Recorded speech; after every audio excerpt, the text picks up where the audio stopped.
Sweet art cakes YouTube channel එකෙන් අද මම ඔයාලට අරගෙන ආවේ අවුරුදු 3ක දුවෙක්ට හදපු fairy tale theme birthday cake එකක්. ඉතින් බලමුද මේක හදන්නේ කොහොමද කියලා. මුලින්ම කේක් බෝඩ් එකේ මේ විදිහට බටර් අයිසින් ටිකක් ගාගෙන පළවෙනි කේක් ලේ එක තියා ගන්නවා. මම අද මෙතන අරගෙන තියෙන්නේ eggless vanilla cake. ඔයාලා eggless vanilla cake හදන්නේ කොහොමද කියලා දන්නේ නැත්නම් මගේ YouTube channel එකේ වීඩියෝ එකක් තියෙනවා eggless cake හදාගන්න විදිය. ඒ වීඩියෝ එක ගිහින් බලන්න. මේ විදියට මම cake layers 3ක් තියාගෙන ඊළඟට මේක crumb coat කරගන්නවා.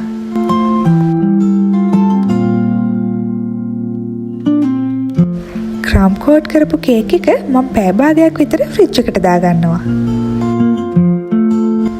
ඊළඟට second butter icing layer එක තමයි මම මේ ගාගන්නේ. ගාගෙන scrape එකෙන් cake එක හොඳට neat කරගන්නවා. මේවා තමයි fairy tale theme එකට cake එක decorate කරන්න fondant icing වලින් මම හදාගත්තේ. දැන් මේ වගේ එහෙනම් cake එක decorate කරගමු.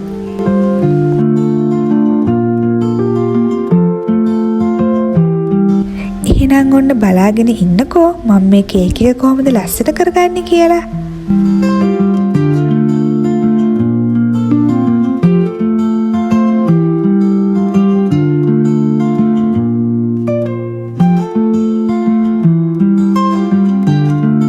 ෆොන්ඩන්ට් වලින් හදාගත්ත මේ හැම එකක්ම කේක් එකට අලව ගන්නේ මම බටර් අයිසින් චුට්ටක් ගාලා. මේවා ගැලවෙන්න පුළුවන් හින්දා තමයි මම බටර් අයිසින් චුට්ටක් ගාලා කේක් එකට තියලා අලව ගන්නේ.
ෆොන්ඩන්ට් වලින් හදපු අයිටම්ස් ඔක්කොම කලින් හදලා තිබ්බ නිසා දැන් හොඳට හයි වෙලා තියෙන්නේ.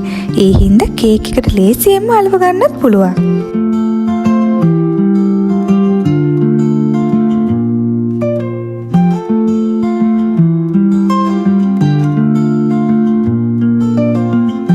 දැන් මම white chocolate වලින් හදාගත්ත අංක 3 ඉලක්කමත් කේක් එකකින් තියාගන්නවා. ඊළඟට මේකට සපෝට් එකක් විදියට ටූත් පික් එකකුත් අංක 3ට පිටිපස්සෙන්ම ගහගන්නවා.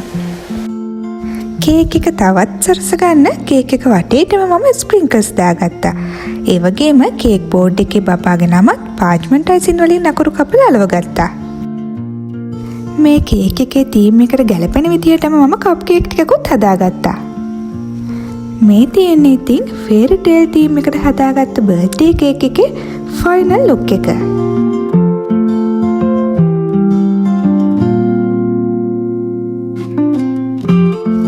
මේ වගේ ලස්සන cake designs හදන විදිය බලා ගන්න මතක ඇතුව Sweet Art Cakes YouTube channel එක subscribe කරලා තියාගන්න.